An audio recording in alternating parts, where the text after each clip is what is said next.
जय माँ केरा कोल्हान के प्रसिद्ध सिद्धिपीठ के नाम से जाना जाता है माँ भगवती मंदिर।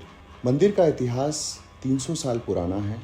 कहा जाता है कि 400 साल पहले एक सिद्ध पुरुष जो कि कावरी कामाख्या से माँ भगवती के इस स्वरूप को सिद्ध करके लाए थे और यहाँ पर आके स्थापित कराया था, जिसके बाद यहाँ के केरा रियासत के राजा साहब ठाकुर लोकनाथ सिंह ने मंदिर का निर्माण कराया।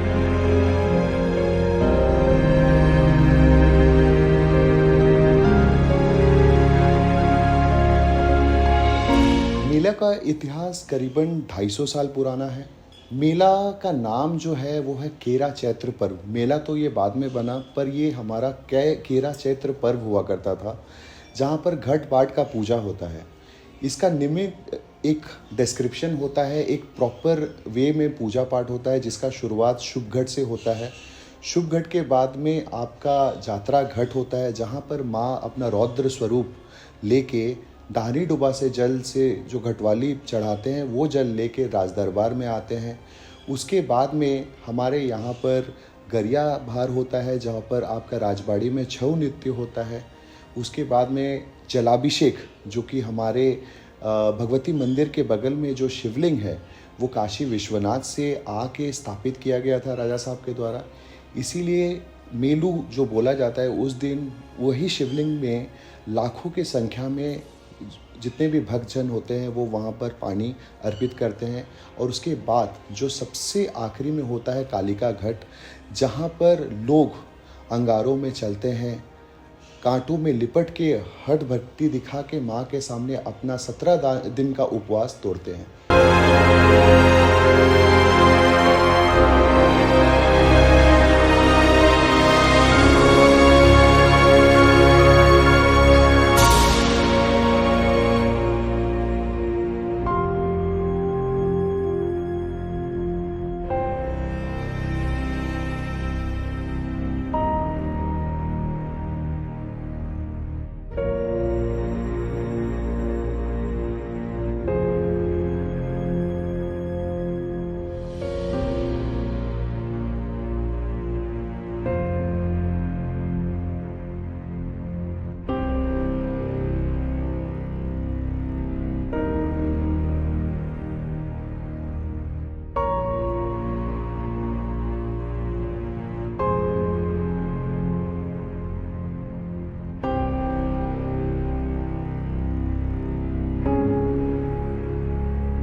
भगवती मंदिर अभी टूरिज्म प्रोस्पेक्टिव में भी बहुत आगे बढ़ चुका है। पहले यहाँ पर जंगल हुआ करता था, जंगल के बीच में एक छोटा सा मंदिर का स्वरूप हुआ करता था, पर माँ का भक्ति तो आप जानते ही हैं। धीरे धीरे यहाँ का जो दास्तां है, यहाँ का जो कथा है, वो दूर दूर तक प्रचलित होते गया। धीरे धीरे ये मंदिर अभी भव्य रूप ले चुका है। यहाँ पर अभी झारखंड टूरिज्म के द्वारा भी बहुत सारे इन्वेस्टमेंट हो रहे हैं। इसको गवर्नमेंट भी, एडमिनिस्ट्रेटिव भी हेल्प भी हम लोग को बहुत सारा मिल रहा है, जिसके वजह से धीरे धीरे मंदिर एक बहुत ही अच्छा टूरिज्म हब बनते जा रहा है। एक कल्चरल हब भी बन चुका है ये यहाँ पर, क्योंकि देखिए केरा जो रियासत हुआ करता था, यहाँ पर बहुत सारे हिस्टोरिकल चीज़ें हैं। मंदिर के साथ साथ यहाँ पर राजमहल भी है, यहाँ पर ब्रिटिश कालीन तोप भी है, यहाँ पर ब्राह्मणी पहाड़ है जहाँ पर आप लोग एडवेंचरस भी कर सकते हो। तो धीरे धीरे ये जो जगह है वो एक टूरिज़्म लेवल में बहुत ही ज़्यादा विख्यात होते जा रहा है।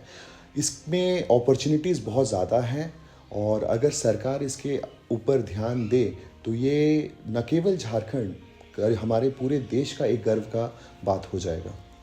सिंह वंश का जो इतिहास है वो करीबन 820 साल पुराना है। 1205 में पहले बार मेवाड़ से हमारे यहाँ दर्प नारायण सिंह ने यहाँ पर आके सिंहभूम में अपना राज स्थापित कराया। सिंहभूम जो बोला जाता है या फिर पोड़ाहाट, दोनों एक ही है। पोड़ाहाट के अंडर में पहले ये सब कुछ आता था, जो आज आप लोगों ईस्ट सिंहभूम, वेस्ट सिंहभूम, सरायकेला खरसुआ देख रहे हैं। ये संपूर्ण इलाका पहले पोड़ाहाट राज्य के अंदर ही आता था। जो महाराज अर्जुन सिंह है, जो कि हमारे फ्रीडम फाइटर, वो भी इसी पोड़ाहाट राजघराने के ही राजा थे। इसके साथ साथ अभी जो 1205 में जब हमारा वंश का जो स्थापित हुआ, धीरे धीरे ये वंश अभी आज के डेट में पूरे संपूर्ण सिंहभूम में फैला हुआ है।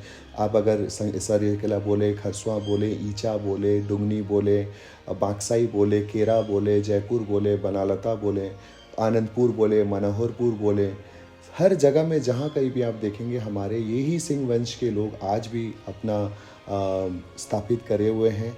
और अब कहीं पर महल के अगर आप देखेंगे तो जितने भी हमारे हैं, जैसे सरायकेला महल है, खरसुआ महल है, ईचा का महल है, केरा का महल है, तो यही हमारा इतिहास है।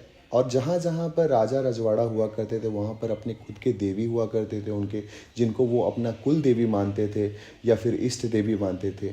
यही इतिहास है कि सिंहभूम में आज भी सात बहन को बहुत ही भव्य रूप में पूजा किया जाता था।